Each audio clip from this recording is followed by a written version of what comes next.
Well, hello. Welcome to Judges chapter 12. I trust that you've had the opportunity to read it as we go through it here. There's a few things that, once again, we can go over here. It's quite an interesting chapter. As we look through it, we take a look at some of the subtleties in it that make it unique. The most important then here is what has to remember as we're reading this, what has just happened. Jephthah has just finished routing the Ammonites in Gilead. He has sacrificed his daughter, and once again, please look at last week's video so to get a little bit more understanding into that. And then he is now in the process of likely mourning for the loss of his daughter. And now this is where it picks up.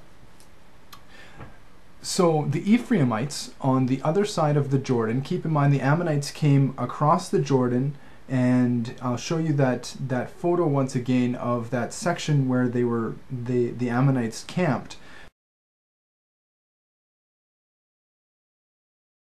And Jephthah was asked to deliver the people from that oppression, I guess, at that specific moment. And so Jephthah does so. Then he of course he sacrifices his daughter because the previous chapter explains why. And the Ephraimites come over the same way the Ammonites do. And now Jephthah, who has just finished going through this difficult time, is victorious, but it's a very bittersweet victory because of the fact that he had to do such an atrocity to his daughter. Now, Ephraim and Manasseh, Gilead is a part of Manasseh, and that's where Jephthah was from initially before his brothers cast him out for being an illegitimate son. Ephraim and Manasseh were two brothers and sons of Joseph. And in that relationship, you'd think there would be a camaraderie, almost a lack of the bloodlines that some of the other houses of Jacob have, that they would be forced to look inward to each other and have a bond that's really important. But they don't. Ephraim treats those on the other side of the Jordan River, the Manassites on the other side of the Jordan River, as fugitives, and that's what they call them. They call them fugitives, and in doing so, they paint with a very broad stroke every single person who lives in Manasseh on the other side of the Jordan. Basically, just like any sort of racism that you would see. It's uneducated, it's barbaric, and it's unfounded. But they still do. So, they come across and they approach Jephthah in the same way that they approach Gideon. Now, here's the problem. They came across with teeth baring already. Instead of asking a legitimate request as to why they weren't contacted, like they did with Gideon in chapter 8, what they do is they approach Jephthah as like they were going to literally burn his house down, and that's exactly what they say in verse 1 of this chapter. We will burn your house with fire. And Jephthah said to them, well, hang on a second. Where were you when I called all the people of Israel together and we delivered this section of the land of the Israelites, the promised land, back into the hands of those who deserve it, the Manassites? And where were you in the middle of all that? I called you and you did not come and help. And the worst part is, instead of coming across and doing two things, what a brother should do. One is congratulate them on having such a victory, and two is they should have done it well in advance so that they can come across, help him during the battle, bolster his otherwise small army, and make the victory that much easier, and shared in the victory. Maybe not in the spoils of victory, but surely there had to have been something. So the difficult part we have now is Jephthah calls them out. And here's where they immediately start into battle. Jephthah says, look, I'm sick of this. Why are you coming over and asking me this? Here I am. I just finished this giant battle, and now I'm mourning the loss of my daughter. You're not offering your condolences. You know what? I'm just going to straight up take it to you, and we're going to wipe you out. So we know now, obviously, now that this book was compiled, once again, that it wasn't compiled, written at the exact same moment that the events occurred. It actually was written in the Babylonian captivity some 700 years later. We learned that nothing good has come out of Ephraim since Joshua. And again, you recall Joshua was an Ephraimite, buried in Ephraim. Ever since then, Abimelech was the only person to have been of note to the point of having their name written down. And of course, he did it as being the Briar of the otherwise treed kingdom. And that analogy you'll find in previous chapters as well. I believe that's in chapter 9. So then Jephthah routs them so heavily that when they try to retreat, he makes it to the banks of the Jordan before they do, those who are left anyway. Some 42,000, as it states in Judges chapter 12, after all was said and done, of Ephraimites were slain. Now that doesn't completely wipe them out, because we learn in the last portion of the chapter that there still is one more judge, a small judge albeit, but a judge from Ephraim nonetheless, that actually is able to maybe redeem just a small portion of that group. And here's the kicker. The same people who were calling those Manassites fugitives were the same people that were trying to get back across the Jordan, back to their homeland, back to their families and all of that. Of course, because the men were the only ones to take part in battle, the women and children were left at home. So, as they try to get back, Jephthah had routed them so heavily and beat them to the banks of the Jordan, they are able to quiz anyone who goes across.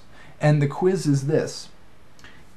You are supposed to ask the person if they're an Ephraimite, and if they say Shibboleth, in the way that drops the H and is Sibboleth. And now, I did some research, did not find out what that actually means. But if you have or have a resource, please put it in the comments. I'd be more than pleased to read what that word actually means. But anyway, they are required to say that. Just like those people who have a Lanarkani accent out here say cars or use guys. They're the same tongues that are as sharp as a double-edged sword, as James writes. That are quick to slander, as they did the slander the Manassites, saying that they were fugitives, were the tongues that betrayed them and caused their inability to speak. And obviously then they lose their life for it. And this is a really short chapter. There's a few other judges, and it doesn't really say much about them. These few men don't really have anything of note that they did, other than judging 7, 8, and 10 years, not in that order. And I think the reason why that was compiled this way is not to note that they did anything spectacular, or they judged Israel, so they must have delivered a small portion. But we're getting into one of the most major stories that we all recall in our childhood of Samson, which is in chapter 13 to 15, and I believe a little bit further. But anyway, we haven't quite got there yet.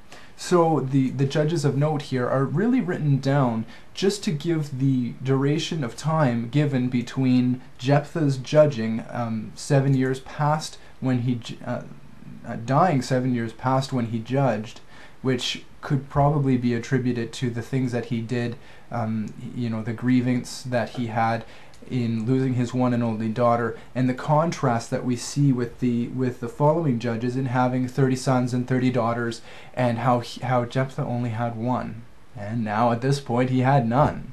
So that's the reason why that's written in there. And this is the question I have from this that I drew out of this chapter. The question I have is this: why are the least involved always the loudest and the quickest to be upset?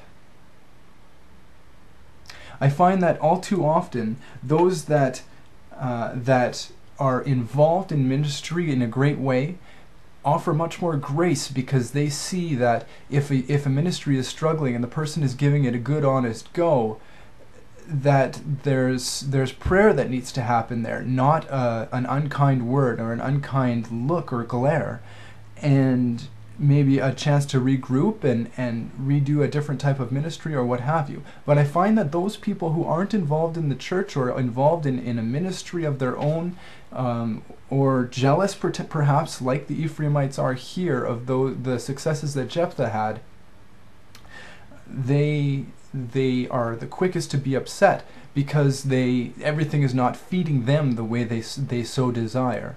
And it's always the least involved person that seems to be the most difficult. Why is that? Because they don't have any basis of comparison. So a little thing can look like a big problem, whereas somebody who's involved in ministry, who sees a tiny little aspect that needs to be tweaked as being a tiny little aspect that needs to be tweaked and nothing more. There's no stock involved in it, and just like any mature Christian knows that not all mission trips are going to convert the entire country. If you affect one person enough, and the next person and the next person and the next person, and 4 or 5 missionaries later, that person comes to Christ. Was it worth it? Absolutely. Was it a failure in the first place? Absolutely not. And that's the difference. That's the difference that we see. That's the difference we see in this chapter, in the Ephraimites' reaction to Jephthah and what he's done. So I'd like you to, if you haven't been involved in ministry before, or find that there is little time to start something, maybe plug into something that's already happening, so that you can see the inner workings of what's happening in a smaller setting, and you can relate that to everything you do in a larger setting, which is the church, be it local or global. And in doing so, you will find yourself seeing, instead of being something to be envious of or jealous of, you will see this small portion of the kingdom that's entrusted to you as being a blessing, taking care of it the way you can, encouraging others in their abilities, and seeing that your abilities don't only extend so far, and someone else's abilities would better suit whatever area that is. Just as a pastor isn't perfect, he surrounds himself with people who are able to do some of the things he is not. Part of being a Christian is being self-aware, is working on things, but there are gifts that we just don't have. There are gifts that we can ask God and ask our entire lives and never receive, but someone else just has it in spades. Why not allow them to do good work as well? Interesting.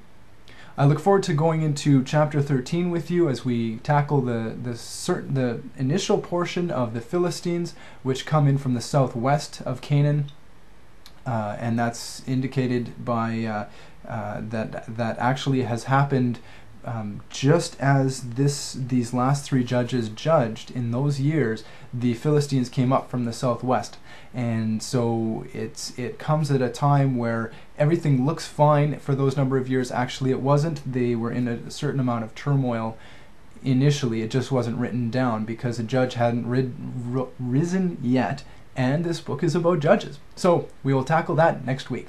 God bless. I look forward to seeing you then.